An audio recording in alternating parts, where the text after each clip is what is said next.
I'm Richard. And I'm Gary, and these are our incredible stories.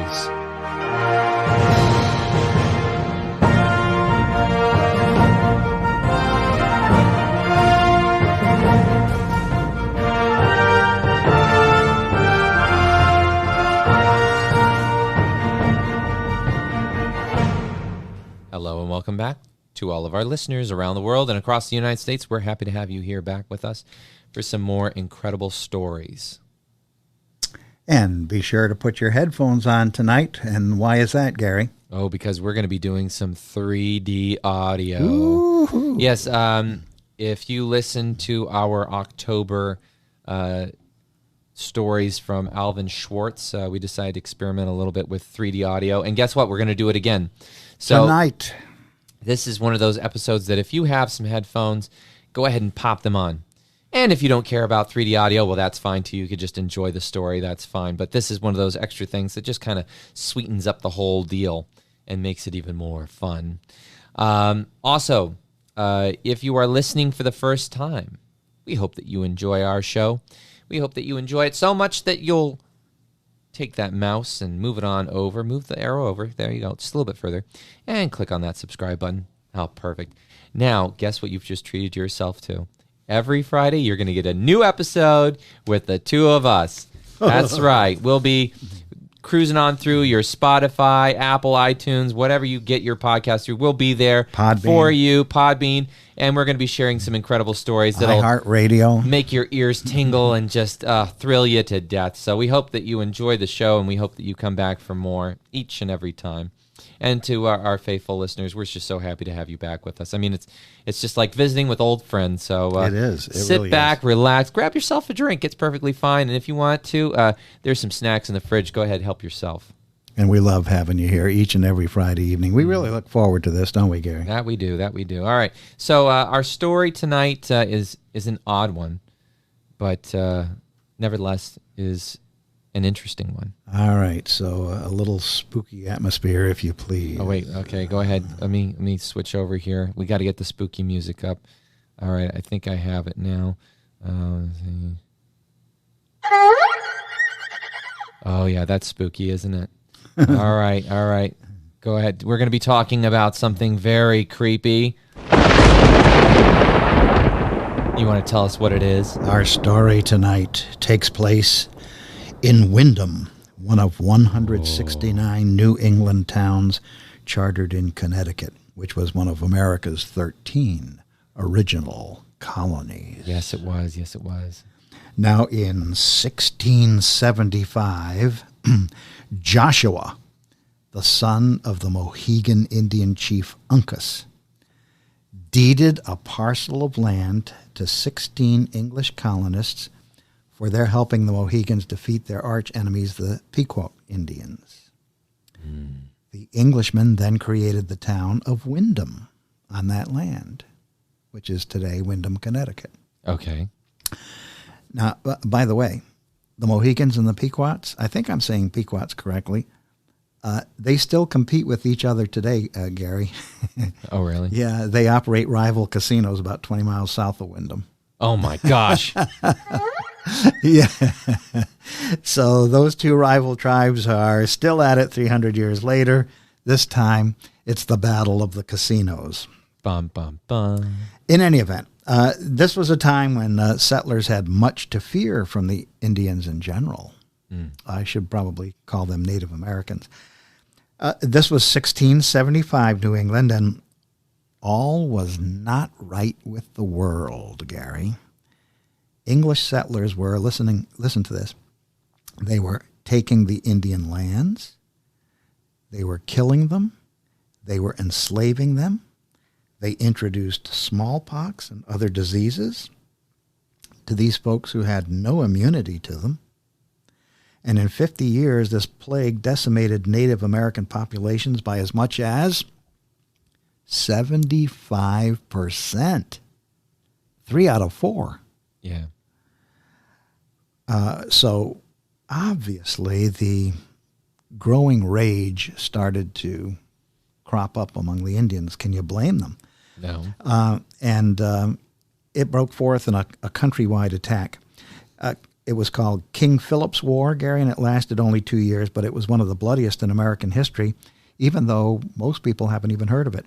1 in 10 of our New England settlers was killed in King Philip's War, something that, again, like I say, very few people have even ever heard of. Yeah.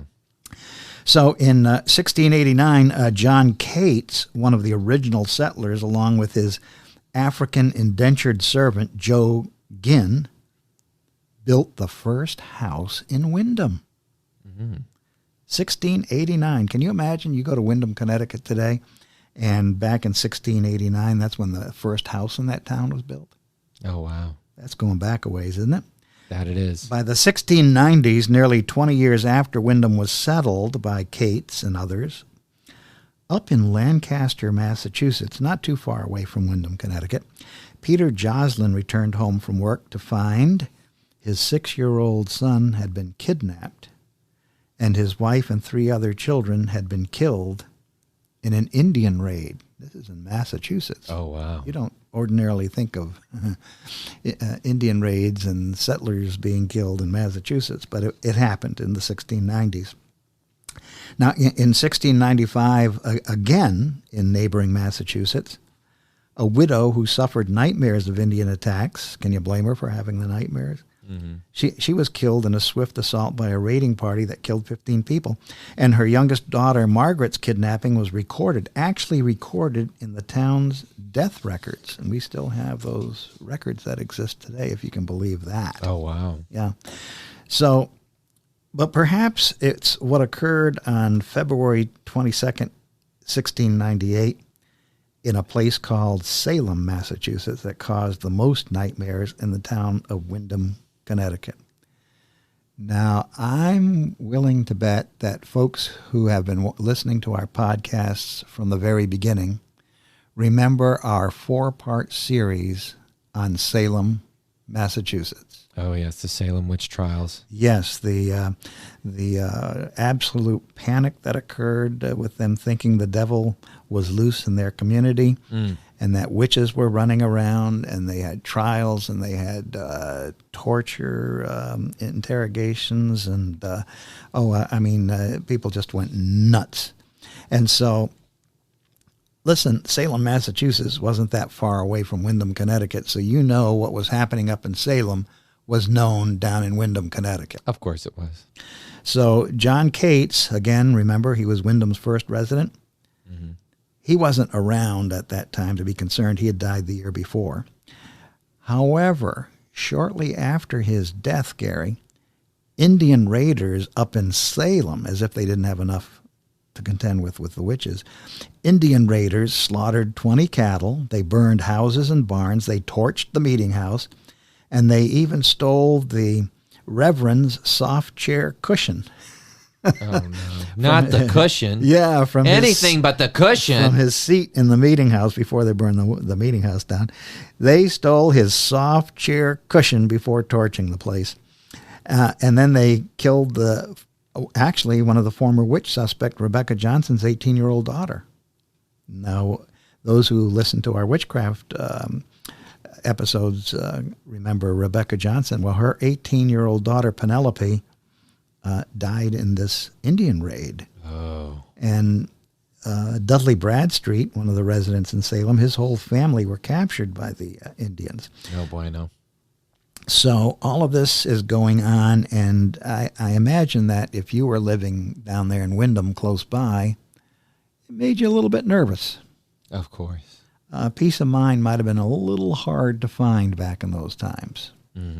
So let's fast forward now about 50, 60 years to the summer of 1758.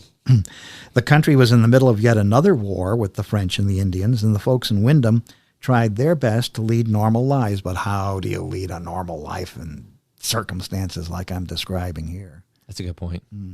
So it was a time when, back then, Gary, they had breakfast by candlelight, even at daybreak in the winter, because candles were needed for light all day long. And then after breakfast, the children would begin a never-ending round of chores. They'd cook, they'd clean, they'd sew, they'd wash clothes, they'd make candles or anything else they might need, because you're going to be surprised to hear this, Gary, but they didn't have Walmart back then. Get out of town. No, they didn't. Are you being serious? There wasn't a Walmart back then? No Target, no Walmart, nothing like that. How did they live? Well, most everything you had to use, you made by yourself. You made it yourself, or you raised it, whether it's animals or crops. Of course. Either you raised it or you made it yourself. You didn't go running around to town to buy it. And then at the end of your busy day, darkness would fall. And as Alvin Schwartz, our modern storyteller, would tell us, it's in the dark that the imagination could easily run wild. Oh, yes. Shh. Did you hear something? Look out the window. Is anything moving? What is that strange noise? I don't know, but it woke me up. Don't light the candle. Let's quietly move outside into the woods. Something is out there. Is it Indians? I don't know. It's not a normal noise. We're not able to go out in search of it. Let's just hide in the woods together until daylight. Daylight comes. The timid residents of Windham, in small family clusters, can all be seen moving very cautiously toward Windham Pond. And there, the mystery was solved. They did not hear Indian war whoops during the night. Instead, they discovered that those deep-throated groans that disturbed their sleep and ruined their peace of mind belonged to some very thirsty bullfrogs searching for the last puddles of water in a pond that had been drained by summer drought. The battle of the frogs was over. The residents of Windham prevailed. And today, Gary, massive frog statues can be seen both in town and on the official town seal of Windham, Connecticut. So, to be clear about this, these people were paranoid about being attacked by Indians. Yes. Because of everything that had been happening around them. Yes. And so they're woken up in the middle of the night. Strange sounds that made them think that it could be an impending attack. Yes. Only to find out that it's a whole bunch of bullfrogs. Rid it. That were stuck in a pond. Rid it. That had dried up. And they're all thirsty. But they freaked themselves out. Yes, they did. And to this day, the Battle of the Frogs is remembered through the statuary throughout the town. Well, it's a good thing they can joke about it, you know. Mm-hmm. They could have just been embarrassed and swept it underneath the carpet, but they embraced their mistake. And yes, they did. There you go. Yes, they did. I've never heard of a town being raided by bullfrogs. So. Alvin Schwartz lives. Yeah, your scares come at night. I'm surprised that's not a story that he would have put in the Scary Stories to Tell in the Dark book. Yeah. Wow, that's fascinating. So, not too many times did that happen in history. No, once. Actually, I can't think of any times other than that one. Yeah, that's that one time. Well, that's definitely an incredible mistake that they made. Interesting. So, so was that the end of the Indian raids, at least for that time? You know, they did taper off, and it's hard to say exactly, you know, when this fear might have been completely removed from people's minds. I think it took time gradually, and then you know, this became memories rather than current concerns. Oh, I'm sure they all sat around the pub laughing about it the night they all thought they were being raided by frogs. I don't know whether they did or not. That might have been too much to ask. Maybe embarrassed. Yeah. They may have become the butt of too many jokes from neighboring areas. Right. Did you hear what happened in Windham? They all thought they were going to be taken over by frogs. And you thought Salem was strange. Yeah, right. Hey, at least we thought they were witches. Yeah. So anyway, well, that's definitely incredible. And I would say this, as for right now, Oh, wait, I think that was a frog that just got splatted. Hang on. There we go. So as for right now, I'm Richard. and I'm Gary. Reddit. And this was an incredible story. I think that's a frog voice.